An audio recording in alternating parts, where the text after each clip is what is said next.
आज मैं आपको ईयर 2007 में बनी मूवी सनशाइन के बारे में बताऊंगा। मूवी में ईयर 2057 को दिखाया जाता है, जहां हमारा स्टार यानी कि सन अपनी चमक खोता जा रहा है। और अगर ऐसा ही चलता रहा तो वो दिन दूर नहीं जब हमारी पृथ्वी पूरी तरह से जम जाएगी और दुनिया से जीवन का नामो निशान मिट जाएगा। इससे बचने के लिए वैज्ञानिक सूरज को एक न्यूक्लियर एक्सप्लोजन के द्वारा फिर से स्टार्ट करने का प्लान बनाते हैं, जिसके लिए एडवांस्ड हीट शील्ड टेक्नोलॉजी के साथ इकारस मिशन को एक एक्सपर्ट टीम के साथ भेजा गया, जो सूरज तक पहुँचने से पहले ही गायब हो गया। अब इस फेल्ड मिशन के 7 साल बाद इकारस 2 मिशन भेजा जाता है, जिसमें 8 क्रू मेंबर हैं। कैपा पेलोड को सन पे ड्रॉप करने और डेटोनेशन के लिए, कोराज़ोन एक बायोलॉजिस्ट, मेस एक इंजीनियर, कैसी पायलट, सर्ल एक डॉक्टर और मनोवैज्ञानिक, ट्रे नेविगेटर यानी पथ प्रदर्शक, कनेडा शिप का कैप्टन और आखिरी में हार्वे एक कम्युनिकेशन ऑफिसर और सब्स्टिट्यूट कैप्टन। इकारस 2 को बहुत ही ज्यादा एडवांस टेक्नोलॉजी से बनाया गया है, जिसकी अपनी खुद की आर्टिफिशियल ग्रेविटी है जो उन्हें फ्लोट होने से रोकती है। अब इस मिशन के लॉन्च के बाद से 16 महीने बीत चुके हैं। अब ये सोलर नॉइज, जिसे सूरज की डेड जोन कहा जाता है, उसमें प्रवेश करने वाले हैं। यहाँ से इनका अर्थ से कांटेक्ट टूट जाएगा। अब सभी से अपने प्रियजनों को संदेश भेजने को कहा जाता है। सबसे पहले कैपा संदेश भेजने जाता है, लेकिन वो अपनों को संदेश भेजने में इतना मगन हो जाता है कि बाकी सबका समय भी खा जाता है और दूसरे लोग बिना संदेश भेजे ही रह जाते हैं, जिससे मेस भड़क जाता है और कैपा से उसकी हाथापाई हो जाती है। मेस को शांत करने के लिए डॉक्टर सर्ल उसे स्पेसक्राफ्ट के ऑक्सीजन रूम में जाने की सलाह देते हैं, जहां कुछ समय बिताने पर उसे पृथ्वी पर होने जैसा सुखद एहसास होता है। फिर मूड अच्छा होने पर वो कैपा से सुलह कर लेता है। इधर डॉक्टर सर्ल को सूरज को नंगी आंखों से देखने का शौक चढ़ जाता है। दरअसल यान का एआई सूरज की रोशनी को फिल्टर करके सिर्फ 2% को ही अंदर भेजता है, लेकिन सर्ल एआई को ह्यूमन आइज की मैक्सिमम कैपेसिटी यानी कि 3.1% पर सेट करने का निर्देश देता है, जिसके बाद वो सूरज की रोशनी का और भी ज्यादा कायल हो जाता है। लेकिन बार बार ऐसा करने से सर्ल के चेहरे पर इसका बैड इफेक्ट चालू हो जाता है और उसकी स्किन जलकर उखड़ने लगती है। अब जब यान मरकरी ग्रह के पास से गुजरता है तो उन्हें इकारस 1 से सिग्नल रिसीव होते हैं, जिससे उन्हें उम्मीद बनती है कि शायद इकारस 1 में कोई जिंदा है जो ये सिग्नल भेज रहा है, पर सभी को ये बात असंभव सी लगती है। कोराज़न कहती है कि ऐसा एक ही परिस्थिति में हो सकता है, और वो तब जब उनका अर्थ रूम अच्छे से काम कर रहा हो। अब उन्हें दोनों में से एक बात तय करनी है कि उन्हें या तो इकारस 1 की तरफ जाना चाहिए या फिर अपने तय मिशन को चालू रखना चाहिए। मेस इस कदम के खिलाफ होता है, क्योंकि ऐसा करने से समय और साधन के नुकसान की गुंजाइश ज्यादा है। आखिर में फैसला कैपा पर छोड़ दिया जाता है, जो ये निष्कर्ष निकालता है कि अगर हम इकारस 1 के पास गए तो सूरज को स्टार्ट करने के लिए हमारे पास 2 बॉम्ब होंगे, यानी अगर एक बॉम्ब काम नहीं किया तो दूसरा जरूर काम करेगा। अब नेविगेशन एक्सपर्ट ट्रे इकारस तक पहुंचने की ट्रेजेक्टरी कैलकुलेट करने लगता है, लेकिन ट्रे एक बहुत बड़ी भूल कर बैठता है। वो अपनी इक्वेशन में सनरेज के फैक्टर को शामिल करना मिस कर जाता है कि जिस डायरेक्शन में वो बढ़ रहे हैं उस तरफ सूरज की झुलसाती किरणें कितनी तेज होंगी, इसलिए वो हीट शील्ड को रीएडजस्ट करना भूल जाता है। ट्रे की इस गलती के कारण स्पेसक्राफ्ट के कुछ पैनल डैमेज हो गए हैं और ट्रे को अपनी गलती पर बहुत पछतावा होता है। वो खुद को बहुत कोसता है। अब इस डैमेज के साथ वो अपना ये मिशन कंप्लीट नहीं कर सकते, इसलिए उन्हें बाहर जाकर अपने स्पेसक्राफ्ट को रिपेयर करना होगा। अब इस काम के लिए कैप्टन कनेडा और कैपा तैयार होते हैं। दोनों स्पेस वॉक करते हुए पैनल्स को फिक्स करने लगते हैं, जिसके लिए कैसी को शील्ड के डैमेज हिस्से को सूरज के दूसरे साइड मोड़ना पड़ता है। लेकिन इससे एक नई मुसीबत सामने आ जाती है। स्पेसक्राफ्ट का अनशील्ड हिस्सा सूरज की तेज किरणों को फेस करने लगता है, जहां स्पेसक्राफ्ट का कम्युनिकेशन टावर होता है, जिसमें सूरज की खौलती किरणों से आग लग जाती है और इस कम्युनिकेशन टावर से सूरज की किरणें डिफ्लेक्ट होकर ऑक्सीजन गार्डन पर पड़ने लगती है, जिससे ऑक्सीजन गार्डन भी बुरी तरह ध्वस्त हो जाता है। अब ये आग बेकाबू होकर पूरे स्पेसक्राफ्ट को न निगल जाए, कैप्टन गार्डन में मौजूद सारे ऑक्सीजन को रिलीज करने का फैसला लेता है। लेकिन अब इस तरह तबाह होते स्पेसक्राफ्ट को देखकर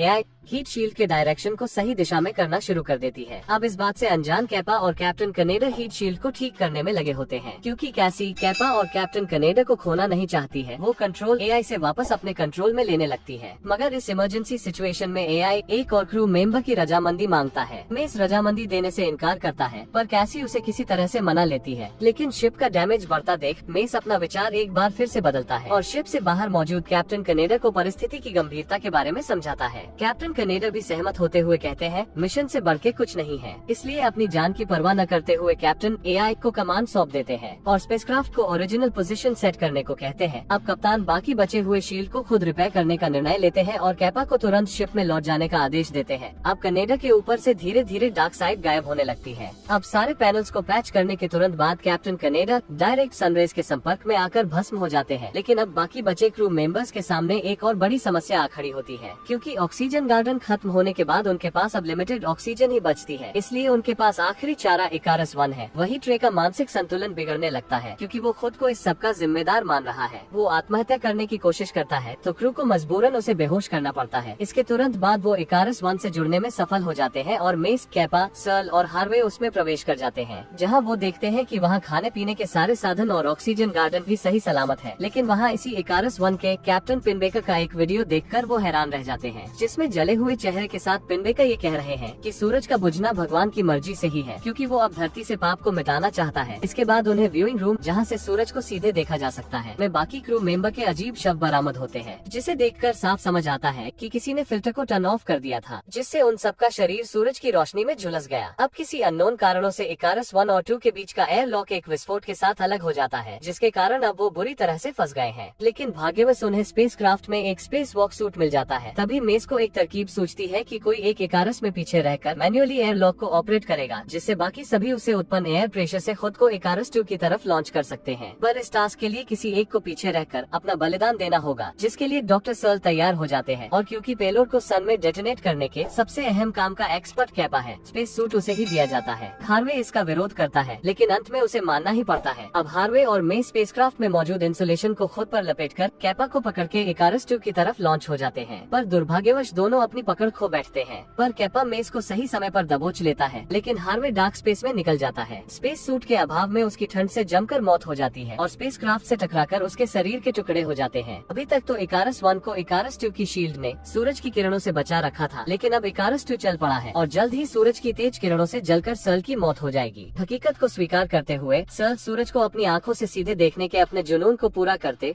जान सूरज के हवाले कर देता है। अब यहाँ कोराजन अपने कैलकुलेशन से बताती है कि इस मिशन को पूरा करने के लिए अब सिर्फ 4 लोगों के लिए ही ऑक्सीजन बची है, यानी हम में से किसी एक को मरना होगा। तभी मेस कहता है कि ट्रे ही इस दुर्दशा के लिए जिम्मेदार है और अब वो किसी काम का भी नहीं रहा, तो उसे ही मरना चाहिए। मेस ट्रे को मारने जाता है कि तभी उन्हें पता चलता है कि ट्रे पहले ही खुद की जान ले चुका है। पर तभी एआई उन्हें अपडेट करता है कि स्पेसक्राफ्ट में अभी भी ऑक्सीजन की कमी है, क्योंकि यहाँ अभी भी 5 लोग मौजूद हैं और वो 5वां व्यूइंग रूम में मौजूद है। अब कैपा तेजी से व्यूइंग रूम की तरफ भागता है, जहाँ उसे बड़ा शौक लगता है कि इकारस 1 का कैप्टन पिनबेकर अभी भी जिंदा है, जो चोरी छिपे उनके स्पेसक्राफ्ट में घुस गया है, जिनका शरीर बुरी तरह से जला हुआ और मानसिक हालत सही नजर नहीं आती। अब वो बिना उकसावे के ही कैपा पर बुरी तरह से हमला कर देते हैं। वास्तव में उनका मिशन फेल होने और सालों से अकेले इकारस में रहते हुए उन्हें ये बिलीफ हो गया था कि सूरज एक देवता है जो पृथ्वी वासियों के पापों की सजा उन्हें दे रहे हैं, इसलिए वे उनका मिशन भी सफल होने नहीं देंगे। कैपा किसी तरह से वहाँ से भागता है, लेकिन पिनबेकर उसे स्पेस सूट रूम में लॉक कर देते हैं। इसके बाद वो कोराजन की जान ले लेते हैं और फिर जाकर मेन फ्रेम कंप्यूटर सर्वर को भी नष्ट कर देते हैं, ताकि इनका मिशन कामयाब न हो सके। जिसके बाद वो कैसी को मारने के पीछे पड़ जाते हैं। इधर मेस अपनी जान पर खेलकर बंद पड़े मेन फ्रेम कंप्यूटर को कड़कड़ाते कूलेंट में घुसकर फिक्स करने जाता है। इसमें वो कामयाब तो हो जाता है, लेकिन रिबूट करने से पहले ही दुर्भाग्य से उसका पैर मशीन में फंस जाता है, जिससे ठंड से धीरे धीरे उसकी जान जाने लगती है। अब स्पेस रूम में ट्रैप कोपा मेस को संपर्क करता है। ठंड से अपनी जान गंवाता मेस उसे कहता है कि अब उसे ही पेलोड को मैन्युअली यान से अलग करना होगा, लेकिन सबसे पहले उसे चैम्बर से आजाद होना होगा। अब कैपा के दिमाग में एक खतरनाक आइडिया सूझता है। वो स्पेस सूट पहन के एक वेल्डिंग टॉर्च की हेल्प से इनर चैम्बर के डोर में छेद कर देता है, फिर खुद को कुछ मेटल बार से रोककर आउटर एयर डोर को खोल देता है, जिससे एकदम से भयानक प्रेशर क्रिएट होता है। इस प्रेशर के कारण इनर चैम्बर डोर की पकड़ भी कमजोर पड़ने लगती है, जिसमें कोराजन की लाश भी बह जाती है। फॉर्चुनेटली कैपा स्पेस में खींचे जाने से खुद को बचाने में कामयाब हो जाता है। अब कैपा तुरंत ही पेलोड को मैन्युअली डिकपल कर देता है, जिससे अब पेलोड इकारस 2 से दूर जाने लगता है। अब पर सेकंड स्टेज एक्टिवेशन के लिए कैपा को पेलोड तक पहुंचना होगा, इसलिए ये अपने स्पेस सूट के प्रोपल्शन यूनिट की मदद से सूरज की जानलेवा किरणों को पार करके पेलोड तक पहुंच जाता है। वही इकारस 2 खोलते सूरज द्वारा खींच लिया जाता है। अब कैपा को पेलोड को इग्नाइट करना है। अब यहाँ उसे घायल कैसी भी मिलती है, पर तभी घिनौना पिनबेकर उन पर फिर से हमला कर देते हैं और वही वो सब तेजी से सूरज की तरफ बढ़ रहे हैं, वो भी बिना पेलोड को इग्नाइट किए। दोनों में लंबी हाथापाई छिड़ी होती है, पर कैपा फिर से उसके चंगुल से भागकर कंट्रोल रूम पहुंच जाता है और पेलोड का इग्निशन चालू कर देता है। जिसके बाद पेलोड जैसे जैसे सूरज की सतह की ओर बढ़ता है, वैसे वैसे पेलोड के भीतर इग्निशन का रिएक्शन नजर आने लगता है, जो देखने में बहुत ही अद्भुत लगता है। फिर बाद में पेलोड के डेटोनेट होते ही सूरज के न्यूक्लियर रिएक्शन में जान आ जाती है, जिसमें कैपा भी समझ जाता है, पर जाते जाते वो सूरज को करीब से महसूस कर जाता है। फिर मूवी में धरती पर कैपा की बहन को दिखाया जाता है, जो कैपा का भेजा संदेश देख रही होती है कि उसकी नजर सूरज की उसी अद्भुत रोशनी पर पड़ती है जिसका सबको इंतजार था। यानी कि कैपा और उसके साथी अपने मिशन में सफल हो चुके हैं, यानी कि अब जल्द ही धरती पर सब कुछ पहले जैसा ही सामान्य हो जाएगा। मूवी यही समाप्त होती है। दोस्तों, एक एक और नई मूवी एक्सप्लेनेशन के साथ हम फिर मिलेंगे। तब तक आप इस चैनल को सब्सक्राइब करके बेल आइकॉन को जरूर दबा दें।